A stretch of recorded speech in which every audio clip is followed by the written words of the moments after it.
Okay, so basically, given the nature of this one, you have James Gunn from the Guardians of the Galaxy movies doing his take on Superman as a dark and twisted horror movie. Gunn is a producer on this. He's not the director, though. It's some other guy whose name unfortunately escapes me.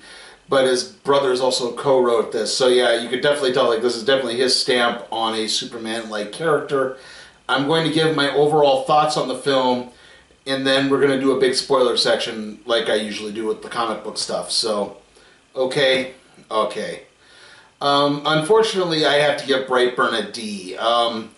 This thing is just really boring. I'm all for trying to build suspense with horror movies. That's a really good I mean, I'm all for that. I'm not one of those, oh, you have to have a jump scare every 3 minutes type guy. But man, this everything in between the jump scare moments is just really tedious and not helped at all by a droning and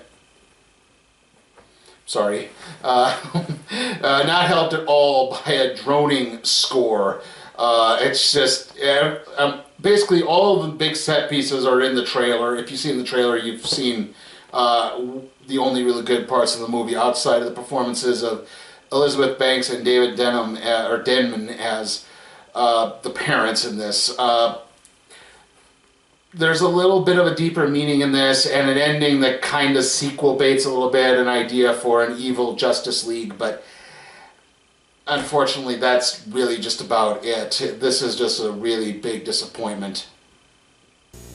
The ultimate evil, Darkseid, attacks. His horde of villains spread chaos and destruction.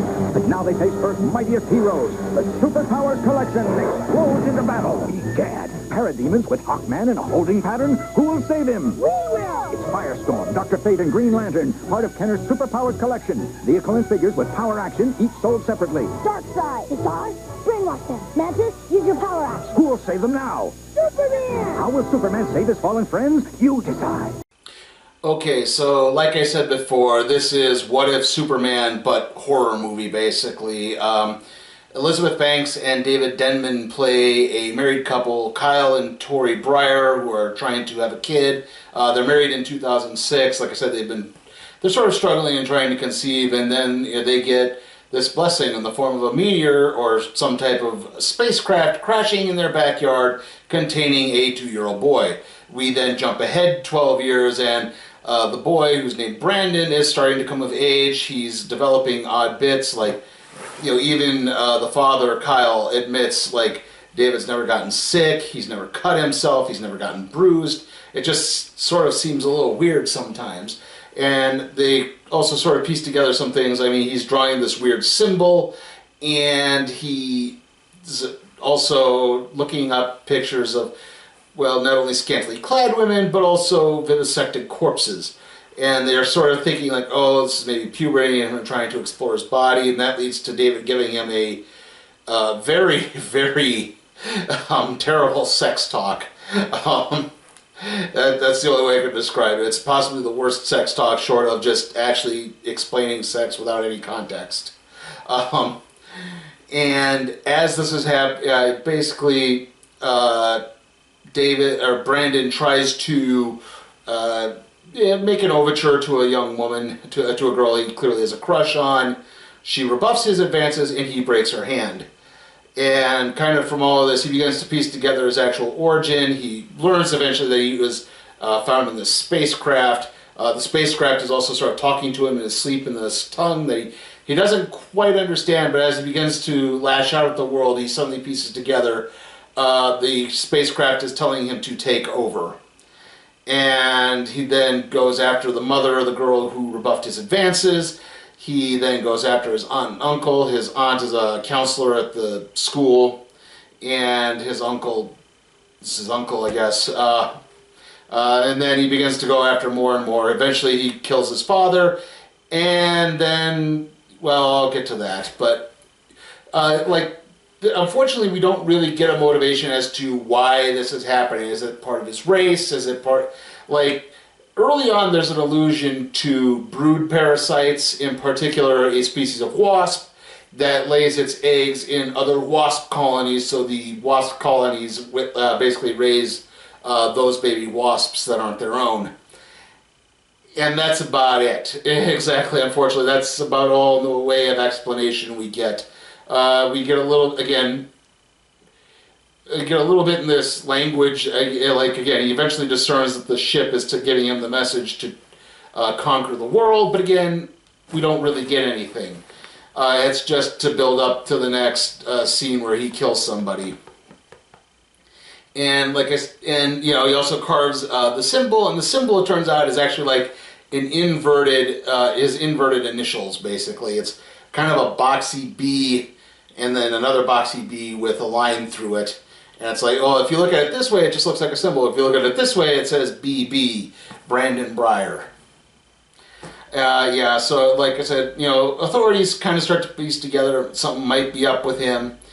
And he, like I said, he kills his father. His mother finally realizes, who's been defending him the whole time, basically realizes, oh God, he's actually evil. However, she realized earlier when he discovered the ship he came in that it could harm him. The kid accidentally cuts himself on the ship. And so she breaks off a piece of it. She tries to trick Jack. I keep wanting to call him Jack. She tries to trick Brandon into saying she still loves him. And then she tries to stab him, but he catches it, blocks it, flies straight up into the air and drops her from a great height. He then causes a plane to crash. So, yeah, he's characterized as the only survivor. And then as the credits start to play, we get reports of not only him causing havoc across Kansas, but also Brightburn is the name of the town in Kansas, just for the record. And also apparently some other people, like there's a witch that has been hanging people. There's a half-man, half-sea creature showing up. So again, we're getting kind of evil Justice League. And no, unfortunately, I don't really want to see more in this universe. This is just really, like I said, this was just really disappointing to me. I said before, pretty much all the cool set pieces are in the trailer. And while there are some good practical gore effects, that does not necessarily make a good movie. I mean, I've seen lots of movies, terrible movies with good practical gore effects. The Fly 2. I love the gore effects in that terrible movie. Okay, sorry, the cat came back again. Anyway, let's see, where was I? Great gore effects does not necessarily make a great movie. And, well, again, I did like the performances of Banks and Denman as the parents. And the kid who plays Brandon is also pretty decent. Unfortunately, that's just not enough to save this movie. That's why I did have to give it a D. Lois Lane and Jimmy Olsen have been kidnapped. Who will save the day? You are Superman. All the powers are yours. Flight, heat vision, super speed, super strength, freezing breath, and X-ray vision. Buy early and receive a DC Comics Collector's Edition Superman comic book. Superman, the New Adventures video game.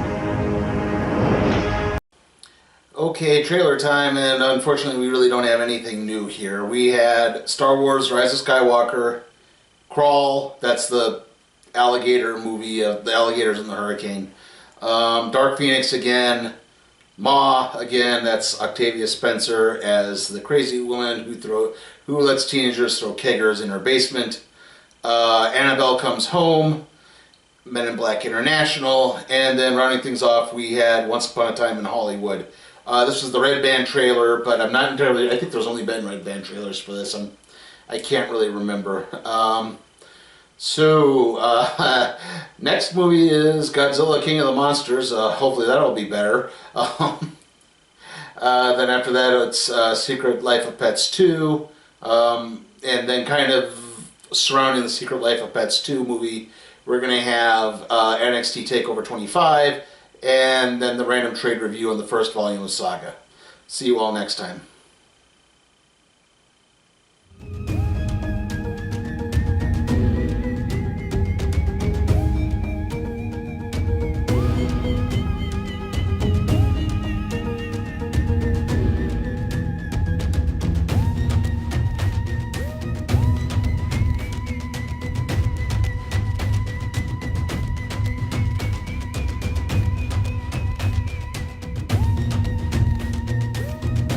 Hey guys, check out my Patreon and see how you can request a movie for me to review, even if it's some stinker like A Dog's Way Home or the Sonic the Hedgehog movie. Also, if you like what you see, give the video a like, share, subscribe, and don't forget to ring that notification bell.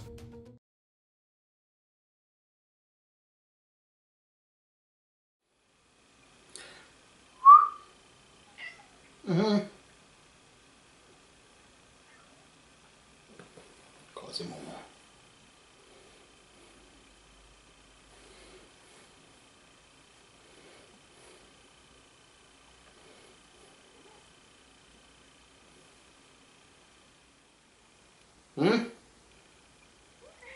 Yeah.